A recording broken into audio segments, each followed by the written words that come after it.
This is just a sample of the audiobook. To get the complete audiobook, access the link posted in the first comment. Spring had come, but barely the day a train carrying Lieutenant General Ulysses S. Grant wheezed into Culpeper Courthouse, Virginia. Once a thriving market town, 50 miles southwest of Washington, D.C., Culpeper had become the locus of the Army of the Potomac's winter encampment, a vast domain of smoke, guns, and mud-stained soldiers.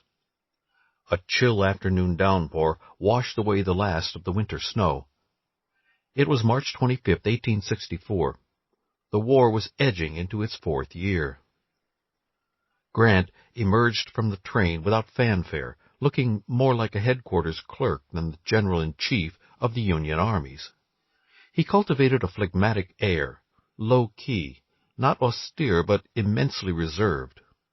Lieutenant Colonel Theodore Lyman, a Harvard-educated staff officer who saw him around this time, described the famous general as having somewhat the air of a Yankee schoolmaster buttoned in a military coat. He was quiet, even taciturn, but beneath the calm exterior Lyman glimpsed a vein of iron. Grant habitually wears an expression as if he had determined to drive his head through a brick wall and was about to do it. I have much confidence in him. Lyman's faith stemmed from more than Grant's appearance. By 1864 he was the North's preeminent general, having captured 2 Confederate armies, at Fort Donelson and Vicksburg, repelled a 3rd, Shiloh, and driven a 4th in full retreat from a formidable defensive position, Chattanooga. But the way in which Grant seemed not to notice his own success, his simple attention to business, only added to his mystique. At Chattanooga, for example, the Union Army had been besieged by a Confederate army entrenched on the mountains overlooking the city. The troops inside the town had been virtually cut off from the outside world, and they were hungry and demoralized. Everything seemed to change when Grant showed up. He began to see things move, one veteran recalled.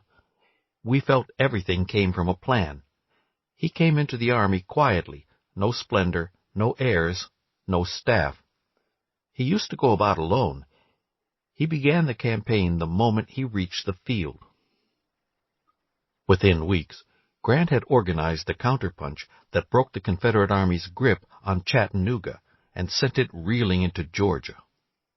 For that, President Abraham Lincoln decided to place him in charge of all the Union armies, with the revived rank of Lieutenant General, a grade previously held only by George Washington.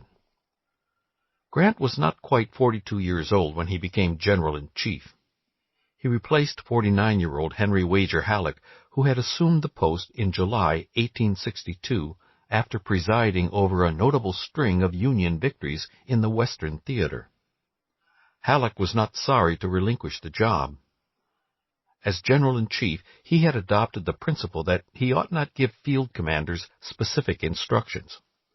Only the general on the spot, he believed, could know the true situation and make fully informed decisions.